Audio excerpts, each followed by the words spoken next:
नमस्कार, मैं हूं अंजलि और आप देख रहे हैं भदोही वाला का समाचार बुलेटिन। अगर आपने अभी तक हमारे चैनल को सब्सक्राइब नहीं किया है तो कर लीजिए। आप अब अपनी स्थानीय खबरें और समस्याएं हमें सीधे भेज सकते हैं। व्हाट्सएप नंबर स्क्रीन पर दिया गया है। भवन एवं सन्निर्माण कर्मकार अधिनियम के तहत लेबर सेस नहीं जमा करने वालों पर श्रम विभाग ने कार्रवाई तेज कर दी है। भदोही नगर पालिका चेयरमैन के पति अतहर अंसारी समेत 12 भवन स्वामियों पर 1 करोड़ रुपए का जुर्माना लगाया गया है। जिले में हर साल 1000 से 1500 तक भवन बनते हैं। सबसे ज्यादा निर्माण शहर क्षेत्र में होता है। नियम के अनुसार भवन निर्माण पर 1% लेबर सेस जमा करना होता है, लेकिन इसमें लापरवाही बढ़ती गई। कार्रवाई अब उन स्वामियों पर हो रही है जिन्होंने भारी लागत के बावजूद सेस जमा नहीं किया। श्रम विभाग ने 10 लाख रुपए से अधिक की लागत वाले भवनों को चिन्हित किया है।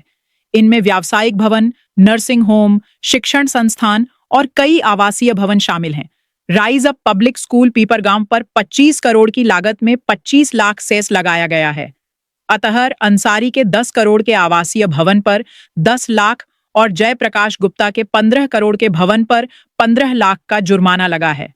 9 अन्य भवनों पर करीब 50 लाख का दंड लगाया गया है। श्रम प्रवर्तन अधिकारी मनोज शर्मा ने बताया कि सभी को नोटिस भेज दिए गए हैं। समय पर जमा नहीं करने पर आरसी जारी होगी। इधर गांवों में भी नियोजित बसावट के लिए शासन ने 3 सितंबर को भवन मानचित्र गजट प्रकाशित किया था। अब 300 वर्ग मीटर से अधिक क्षेत्रफल में निर्माण के लिए जिला पंचायत से मानचित्र स्वीकृत कराना अनिवार्य है।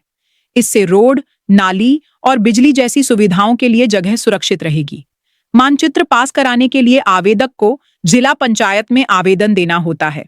आवासीय और शैक्षणिक भवन के लिए 25 रुपये प्रति वर्ग मीटर तथा व्यावसायिक भवन के लिए 50 रुपये प्रति वर्ग मीटर की दर से विकास शुल्क वसूला जाता है। औराई के लालानगर स्थित टोल प्लाजा के आसपास हाईवे के किनारे लगी अवैध दुकानों को गुरुवार को हटा दिया गया। एनएचआई और पुलिस की संयुक्त कार्रवाई से दुकानदारों में अफरा तफरी मच गई। इन दुकानों के कारण वाहन हाईवे पर फंसे रहते थे, जिससे जाम और दुर्घटनाओं की स्थिति बनती थी। पूर्व में चेतावनी देने के बाद भी दुकानदारों ने अतिक्रमण नहीं हटाया।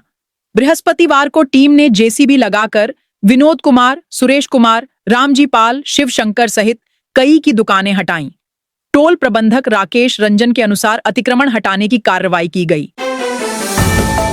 गूगल पर नंबर खोजकर सरिया मंगाने की कोशिश एक व्यक्ति के लिए नुकसानदायक हो गया।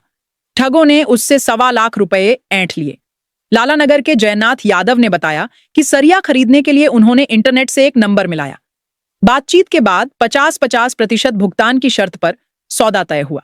उन्होंने 17 अक्टूबर को 60,693 रुपये और 21 अक्टूबर को बाकी भुगतान कर दिया। बाद में कथित सप्लायर ने 28,000 रुपये और मांगे, तब उन्हें धोखे का शक हुआ।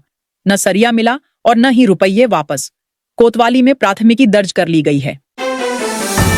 भदोही कोतवाली पुलिस ने चोरी, लूट और छिनैती में शामिल गैंग के खिलाफ गैंगस्टर की कार्रवाई की है। गैंग लीडर अतीक अहमद समेत 5 लोगों पर केस दर्ज हुआ है। 2 आरोपियों अर्श अली और मकसूद अली को घर से गिरफ्तार कर लिया गया। एसपी अभिमन्यु मांगलिक ने बताया कि आरोपियों के खिलाफ आधा दर्जन से अधिक आपराधिक मामले दर्ज हैं। गैंग लीडर अतीक पहले भी कोर्ट से फरार हो चुका था, बाद में धर लिया गया था। सिंचाई की समस्या से जूझ रहे किसानों के लिए राहत की खबर। प्रधानमंत्री कुसुम योजना के तहत सोलर पंप लगाने के लिए ऑनलाइन बुकिंग शुरू हो गई है। 3 से 10 हार्स पावर तक के पंप पर भारी अनुदान दिया जा रहा है। उदाहरण के तौर पर 3 HP DC सबमर्सिबल पंप की कुल लागत 2,22,701 रुपये है, जिसमें 1,33,621 रुपये अनुदान और 84,080 रुपये किसान अंश है। इसी तरह अन्य क्षमताओं के पंपों पर भी 40 से 60% तक अनुदान मिलेगा। सभी पंपों पर 5,000 रुपये टोकन मनी देनी होगी। जिले में कुल 184 पंपों का लक्ष्य निर्धारित है। बुकिंग की अंतिम तिथि 15 दिसंबर है। इलेक्ट्रिसिटी अमेंडमेंट बिल 2025 और बिजली कंपनियों के निजीकरण के विरोध में गुरुवार को विद्युत कर्मियों ने अधीक्षण अभियंता कार्यालय पर प्रदर्शन किया। कर्मचारी स्मार्ट प्रीपेड मीटर लगाने पर रोक और श्रम संहिताओं को वापस लेने की भी मांग कर रहे हैं। संयोजक तुषार राय के अनुसार यह आंदोलन प्रदेश भर में लगातार 365 दिनों से जारी है। माध्यमिक संस्कृत शिक्षा परिषद की 2026 की परीक्षा के लिए जिले में 3 केंद्र बनाए गए हैं। DIUS ने सूची जारी कर दी है।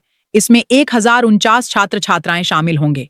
ज्ञानपुर तहसील में श्री राजाराम संस्कृत महाविद्यालय झखांव, औराई में शिवशंकर संस्कृत उच्चतर माध्यमिक विद्यालय घोसियां और भदोही तहसील में श्री संकट मोचन संस्कृत उच्चतर माध्यमिक विद्यालय सुरियावां को परीक्षा केंद्र निर्धारित किया गया है। आपत्ति 28 से 30 नवंबर तक ऑनलाइन ली जाएगी। जवाहर नवोदय विद्यालय कक्षा 6 प्रवेश परीक्षा के लिए 11 केंद्र बनाए गए हैं। परीक्षा 11 नवंबर को होगी, 13 दिसंबर को होगी। कुल 4261 छात्र छात्राएं शामिल होंगे।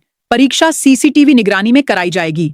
केंद्राध्यक्षों की नियुक्ति हो गई है और जल्द ही स्टेटिक एवं जोनल मजिस्ट्रेट तैनात किए जाएंगे। छतमी गांव के प्रगतिशील किसान और FPO निदेशक शाश्वत पांडेय को राज्य स्तरीय निर्यात निगरानी समिति का सदस्य बनाया गया है। प्रदेश में केवल 2 किसानों का चयन हुआ है। शाश्वत फल और सब्जियों का निर्यात गल्फ देशों में करते हैं। उन्होंने कहा कि जिम्मेदारी का ईमानदारी से निर्वहन करेंगे। जिला उद्योग बंधु व जिला निर्यात प्रोत्साहन समिति की बैठक में DM शैलेश कुमार ने CM युवा उद्यमी विकास अभियान की प्रगति की समीक्षा की।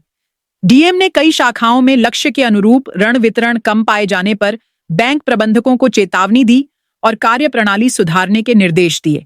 आज के समाचार में फिलहाल इतना ही।